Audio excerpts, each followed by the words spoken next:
Namaste to all. Welcome to my presentation today. The topic of my presentation is Teachers' Perception of English for a Specific Purpose in Technical Education in Nepal.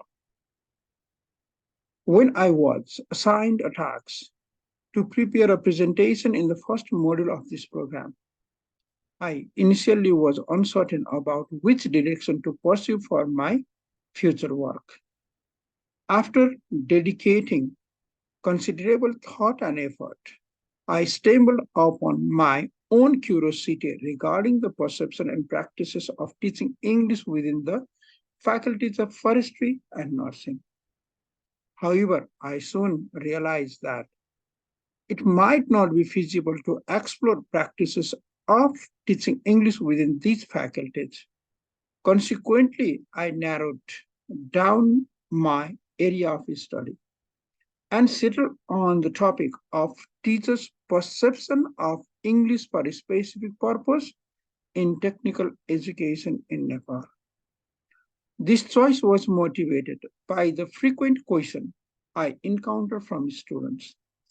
What is the purpose of studying literature and grammar as a student of forestry and nursing? I decided to investigate into the area of research to understand how teachers perceive the teaching of English in technical education, with the hope that it would help me provide answers to the students' inquiries.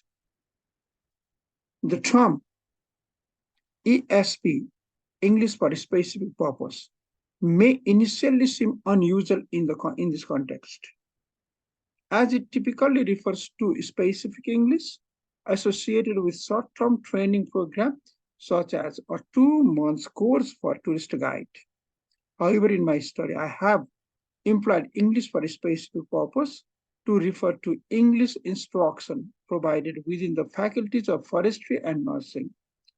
This choice is based on the fact that students within these faculties often seek English education that is directly relevant to their future profession. The structure and content of my presentation include background of study, statement of the problem, objective of the study, purpose of the study, related literature review, research methodology, data analysis and presentation, findings of the study. Background of the study. I have developed the background from studying articles. The first article was prepared by Paltries and Starfair in 2013, discusses the increasing demand for specialized language skills in various professions, especially in academic research writing, where learners are expected to attain a minimum level of English proficiency. The second article, written by Hutchison and Waters in 1987, differentiate ESP from traditional English teaching by highlighting its focus on practical language use over grammar. And third article, composed by Dudley, Evans, and al. in 1998, further emphasizes that ESP prioritizes real-world language application and caters to language learners' specific communication needs in academic and professional setting. The background of the study covers two main themes: teaching English for a specific purpose worldwide and teaching ESP in Nepal. In various countries around the world, ESP has gained prominence for a specific purpose. For example, in Japan, the Ministry of Education has sent students, high-ranking officials, and diplomats to foreign universities to not only acquire knowledge, but also to learn English, aiming to modernize the country. Lesgaard, 2015.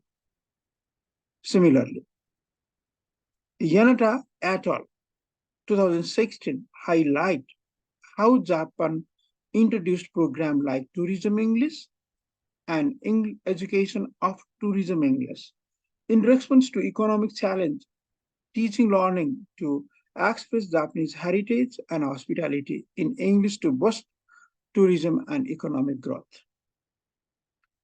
In Korea, Kim 2013 discusses how the accreditation board for engineering education enforces English proficiency among engineering students because it is considered a critical qualification for job application.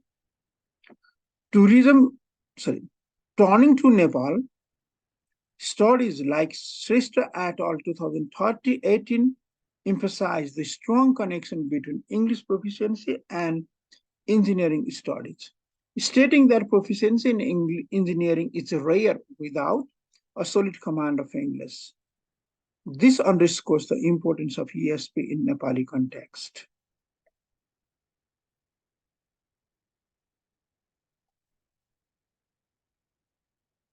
An statement of the problem.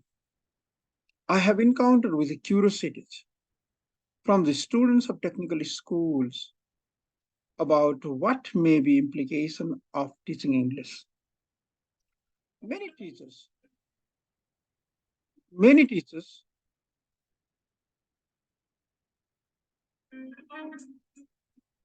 during this teaching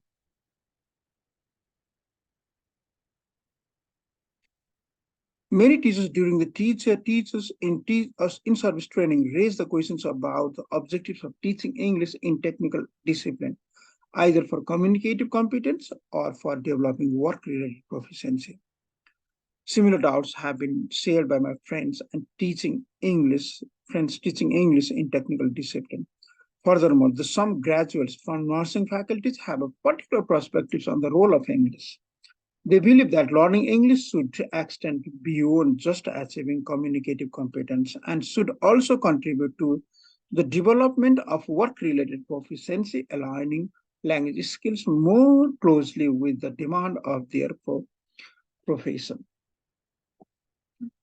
The objective of this study is to explore how teachers perceive teaching English in technical higher education.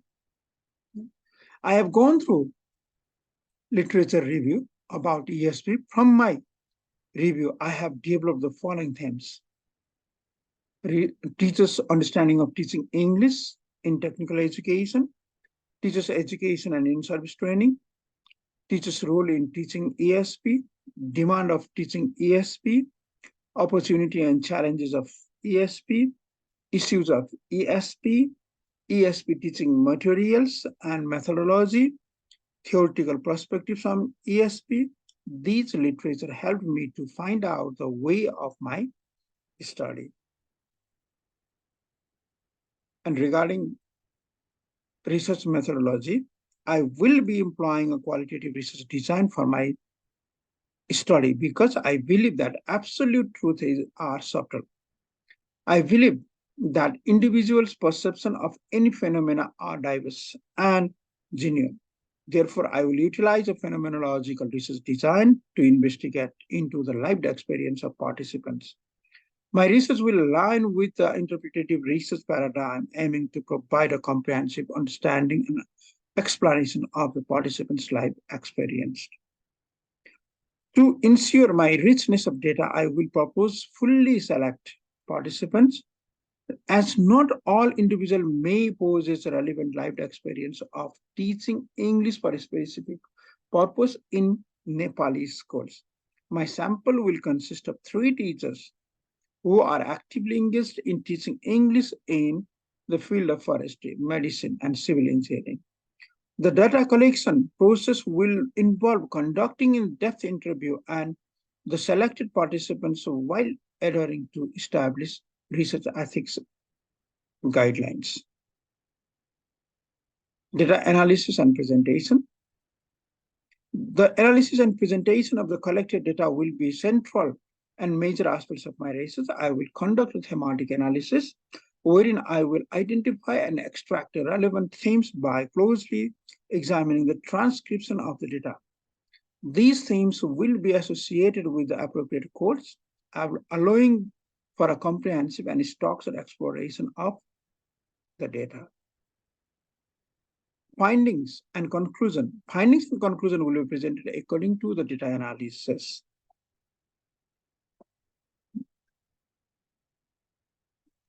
At last, thank you for your attention with a space for your questions about the presentation of the proposal.